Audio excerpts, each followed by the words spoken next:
Quentin Milora Brown, na isang 6'10" na lumalaro ng forward at center. So pwede kaya siya maging local player, no, dito sa Gilas? Ano nga ba ang kanyang status? So itong si Milora Brown, simula sa kanya naging laro 2023 to 2024, ang kanyang naging average stats dito, no, per game. Nagtatala nga siya ng 11.2, no, per game, at 9.4 rebound naman, no, per game nga yan, at 2 assists per game. So medyo bata pa nga ito, no, 24 years old, at wala kang takot sumalaksak, at syempre hindi prone injury, no. So maaari na maging kabilang nga ito sa Gilas. Pero syempre ang unang titingnan dito, no, kung pwede nga ba siya maging local player, kasi alam naman natin itong FIBA ay mahigpit nga, no, pagdating sa mga manlalaro na kung sila ay kwalipikado bilang isang local. So bali-balita na nga na inaayos na ng SBP yung mga requirements nito, no. Nakatunayan na pwede siya maglaro as a local. Syempre kung kompleto naman yung kanyang requirements, no, at kung sakaling naipasa na, no, ay si FIBA na nga yung magdidesisyon dito kung siya ba ipapayagan na, no, na maging local player dito nga sa Gilas. Syempre para makapagdagdag ka sa Gilas ay meron din mawawala rito.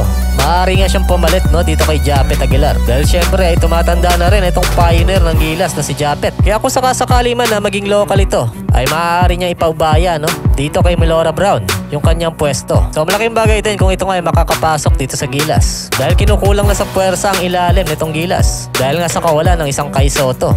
At nang dahil nga doon, bumaba nga ang rank ng Gilas ngayon dito sa FIBA. At dito nga sa volume 2, kung titingnan natin, no, sa power ranking ay number 3 pa ang Gilas. Pero pagdating sa bagong update ngayon, no, ng FIBA Asia, dito nga ay nasa number 5 spot na nga lang ang Gilas. At ayon nga rito, no, ay binasi nga ito, no, sa naging laro nila sa Doha, Qatar, na kung saan ay natalo sila sa Lebanon at Egypt. At bukod pa ron, no, yung kawalan nga ng Kai Sotto sa lineup dahil nga sa sanhi ng injury. So yan nga yung mga dahilan, no, kung bakit nga bumaba yung ranking nitong Gilas. At kung sakasakali magsusunod-sunod yung talo ng Gilas, no, ay baka mas lalo pang bumaba, no, yung kanilang rank pagdating dito sa FIBA. Pero syempre ay wag naman sana. So kailangan na ba talaga magdagdag ng Gilas sa kanilang lineup? Ano ba sa inyong palagay? Mag-comment lang ng iyong opinion at babasahin natin yan at pag-uusapan.